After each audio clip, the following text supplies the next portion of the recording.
ఇక్కడ ప్రతి ఒక్కటి మీకు చూపిస్తాను. రూమ్ కూడా రెంట్ తక్కువలో ఎక్కడ దొరుకుతుంది అని కూడా చూపిస్తాను. ఇక్కడ రూమ్స్ అయితే చాలా మంది చెప్తా ఉన్నారు 10,000 ఉంది, 20,000 ఉంది, 1,00,000 కూడా తీసుకుంటా ఉన్నారు అని. అలా అంతా ఏమీ లేదు. మీకు తగ్గిన ప్రైస్ కాబట్టి మీరు ఎలా అయితే ఎంతమంది వస్తా ఉన్నారో దాన్ని బట్టి ప్లాన్ చేసి మీరు తీసుకోవచ్చు. ఇక్కడైతే మీకు 500 కూడా రూములు దొరుకుతాయి. మీకు ఆ క్యాంపింగ్ బెడ్ అని ఉంటుంది. సో సింగల్ పర్సన్ కూడా ఎవరైనా వస్తే కూడా బ్యాచిలర్స్ అయితే వాళ్ళు 500 కూడా తీసుకొని అక్కడ స్టే కావచ్చు. ప్రతి ఒక్కటి చాలా బాగానే ఉంది, కంఫర్టబుల్ గా ఏమి ఇబ్బంది ఏమి లేదు. అది మీకు సంఘం దగ్గరనే దొరుకుతుంది, చాలా దూరం పోయేదంత ఏం అవసరం లేదు. ఆ రూమ్ గురించి కూడా మీకు నేను డిస్క్రిప్షన్ లో అయితే మీకు పెడతాను, అక్కడైతే మీరు చెక్ చేసుకోవచ్చు. ఇక్కడ సాటర్డే సండేస్ అయితే ఫుల్ రష్ గా ఉంది. మీరు ఓన్ వెహికల్స్ లో ఏమైనా వస్తే కూడాను ఆల్మోస్ట్ నైట్ లో వచ్చి మీరు దీనిలోగా చేరేదానికైతే మీరు ప్లాన్ చేసుకోండి. ఎందుకంటే మీరు డేలో అయితే సిటీలోగా అయితే మీకు పోలీసు వాళ్ళు ఎంట్రీ ఇచ్చలేదు. అక్కడైతే వాళ్ళు చాలా దూరంలోనే వాళ్ళు మీకు స్టాప్ చేస్తారు, 20 కిలోమీటర్ 30 కిలోమీటర్ లోగానే. ఎందుకంటే ట్రాఫిక్ అనేది ఎక్కువ అయిపోయింది అని చెప్పేసి. అది ట్రాఫిక్ అంటే ఎక్కువ ఎమ్మెల్యే జస్ట్ మీకు ఒక హాఫ్ అన్ అవర్ అయితే ట్రాఫిక్ అయితే అటు ఇటు కొంచెం లేట్ కావచ్చు అంతే మీకు. అంటే మీరు ఇక్కడికి వచ్చే రేవా అనేది ఒక సిటీ ఉంది. ఆ రేవా అనే సిటీలో అయితే మీకు దగ్గరలోనే ఒక హాఫ్ అన్ అవర్ అయితే మీకు ట్రాఫిక్ అనేది అవుతుంది. అది సిటీ కాబట్టి అది ఒక ఊరు అంతా మొత్తం రోడ్ అయితే చిన్నది, అంత పెద్ద హైవే ఏమి కాదు. అందువల్ల మీకు హాఫ్ అన్ అవర్ అయితే ట్రాఫిక్ అనేది అవుతుంది. దాని తర్వాత స్లోగా వచ్చేయచ్చు, రోడ్ బాగానే ఉంది. బెంగళూరు నుంచి మీరు వచ్చే వాళ్ళు అయితే ఓన్ వెహికల్ అయితే చాలా రోడ్స్ అయితే చాలా బాగుంది, ఎటువంటి ఇబ్బంది ఏమీ లేకుండా హాయిగా చూసుకొని రండి. చాలా ర్యాష్ డ్రైవ్ అయితే చేసుకోవద్దండి, ఎందుకంటే చాలా యాక్సిడెంట్లు కూడా చాలా అవుతా ఉన్నాయి ర్యాష్ డ్రైవ్ చేసేదాని వల్ల. ప్రతి ఒక్కటి మీకు చూపిస్తాను. నేను ఇక్కడ బస్సులోనే వచ్చింది. సో వచ్చేటప్పుడు అయితే చాలా ఇబ్బందులు అయితే పడి వచ్చాను ఇక్కడికి. నేను బస్సు వచ్చేటప్పుడు బస్సు చెడిపోయింది, మళ్ళీ కొంచెం డిలే అయింది బస్సు టైమింగ్ వచ్చేది కూడాను. దాని తర్వాత ఆ బస్సే ఇంకో దానికి బస్సుకి యాక్సిడెంట్. ఇప్పుడు మీకు పూర్తి క్లారిటీగా మీకు చూపిస్తాను చూడండి. కొంచెం పైన నుంచి టెంట్స్ అయితే కనపడుతుంది కదా, అవన్నీ టెంపరవరీ టెంట్స్ పెట్టిండేది. ఆ టెంట్స్ అంతా మీకు రెంట్కి అయితే రెంట్కి ఇస్తారు. మళ్ళీ ఇంకొకటి అక్కడ నాగా సాధువులు అఘోరీలు మళ్ళీ వస్తారు. సో ఇప్పుడు 26th కి ఆ శివరాత్రి ఉండేదాని వల్ల మళ్ళీ రిటర్న్ వచ్చి వాళ్ళు సాయంత్రం వరకు అక్కడ ఉండి మళ్ళీ అలా మళ్ళీ వెళ్ళిపోతారు. వాళ్ళదున్న పర్మనెంట్ టెంట్స్ అన్ని మొత్తం పెరిగి పారేసినారు. ఇప్పుడు ఉండేది ఏమో నార్మల్ టెంట్స్ మాత్రమే పెట్టినారు అంతే. చూడొచ్చు ఇప్పుడు ఈరోజు సండే మార్నింగ్ కాబట్టి ఎక్కువ మంది వస్తూ ఉన్నారు. ఇప్పటికే ఆల్మోస్ట్ చాలా క్రాసింగ్ అయిపోయింది, 54 CR క్రోస్ అయిపోయింది ఆల్రెడీ. ఇప్పుడు మంది వచ్చిండేది, ఇంకా మంది వస్తానే ఉన్నారు. ఎక్కడి నుంచి ఎలా వస్తూ ఉన్నారు, ట్రైన్ బస్సులు కూడా ఫుల్ అయిపోయింది. అయినా ఓన్ వెహికల్స్ అయినా తీసుకుని వస్తూ ఉన్నారు. ఇక్కడ మీకు ఇంకోటి చూపిస్తాను చూడండి. ఇటు పక్క ఏమో బ్రిడ్జ్ ఉంది కదా, టెంపరవరీ బ్రిడ్జ్ ఉంది. ఈ టెంపరవరీ బ్రిడ్జ్ పైన అక్కడి నుంచి దశవశమేధ ఘాటు అని ఇంకొకటి సంగం ఆ అటుపక్క ఉంది. అటుపక్క అయినా కూడా ఆ బ్రిడ్జ్ పై నుంచి ఒక 1 కిలోమీటర్ ఉంటుంది ఆ బ్రిడ్జ్ అయితే. అక్కడి నుంచి నడుచుకుంటూ పోవాల్సి పడుతుంది. అది చాలా బాగుంది. అది కూడా మీకు డీటెయిల్స్ గా మీకు చూపిస్తాను. ఈ స్నానం చేసేది సంఘం అయితే ఇక్కడే ఉండేది దగ్గరనే.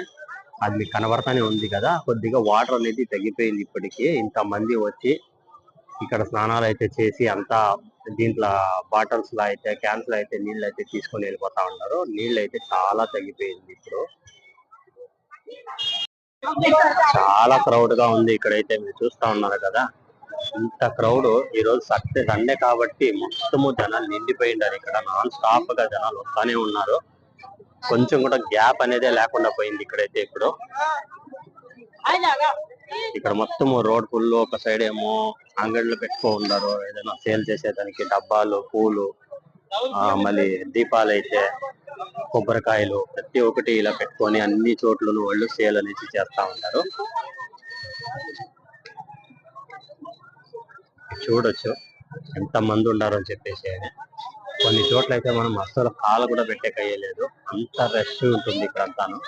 కొంచెం పిల్లోల్ని తీసుకువచ్చినప్పుడైతే పిల్లోల్ని కొంచెం జాగ్రత్తగా చూసుకోవాలా, చాలా డేంజర్ అనమాట పిల్లోళ్ళు. ఇక్కడ చాలా మంది అయితే తప్పిపోయినారు. వాళ్ళు ఇప్పుడు కూడా మైక్ లో అనౌన్స్మెంట్ చేస్తానే ఉన్నారు, కానీ ఇప్పటికీ ఎవరు ఎక్కడ ఉన్నారు వాళ్ళ ఫ్యామిలీ అనేది వాళ్ళకి ఎవరికి అర్థమైతలేదు. ఆ మైక్ లో అనౌన్స్మెంట్ ఎంత చేసినా కూడాను. ఇది సోమేశ్వర గుడి. ఇక్కడ ఆర్చ్ ఉంది, సోమేశ్వరం గుడి దగ్గర ఆర్చ్ ఉంది. ఈ ఆర్చ్ దగ్గరనే మీరు లెఫ్ట్ తీసుకుంటే కొంచెం ముందుకు వెళ్తే రూమ్ అనేది దొరుకుతుంది. 500లకు మాత్రమే రూమ్ దొరుకుతుంది. చాలా మంది అయితే రూమ్స్ అయితే చాలా కాస్ట్ ఎక్కువగా ఉందని చెప్తారు. అంతేం కాస్ట్ ఏమీ లేదు, 500కి అయితే నేను కూడా తీసుకున్నాను. చాలా బాగుంటుంది రూమ్ కూడా, హైజీనిక్ అనే నీట్ గా బాగుంది.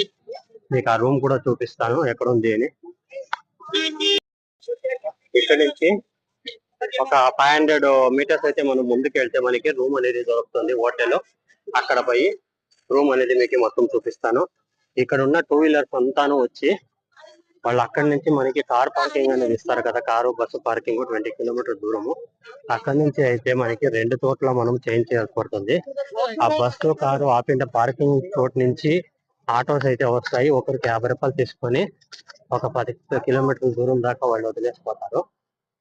మళ్ళీ ఇంకా అక్కడి నుంచి మళ్ళీ ఇంకా 2 వీలర్లు మళ్ళీ ఆటోలు దొరుకుతాయి. మళ్ళీ అక్కడి నుంచి 10 కిలోమీటర్లు మళ్ళీ ఇక్కడ సంగం దగ్గర అయితే తీసుకువస్తారు. ఒకే ఆటో అయితే అంత దూరం రాదు.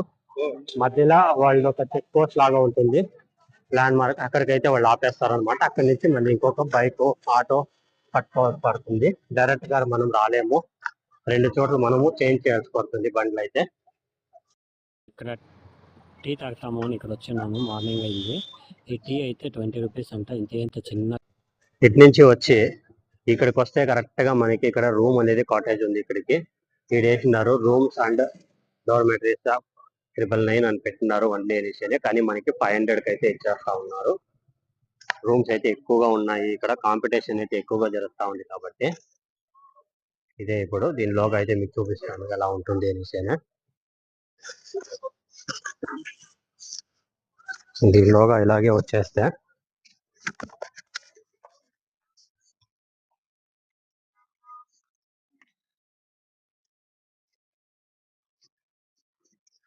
ఇది మొత్తం ఇక్కడ కాటేజ్ లాగా వాళ్ళు సెటప్ చేసి ఇచ్చిన్నారు. బెడ్స్ అంతా వేసి చాలా బాగుంది. ఇలా వెళ్తే ఇక్కడ అంతాను మనకి రూమ్స్ ఎక్కువగా ఉంటాయి.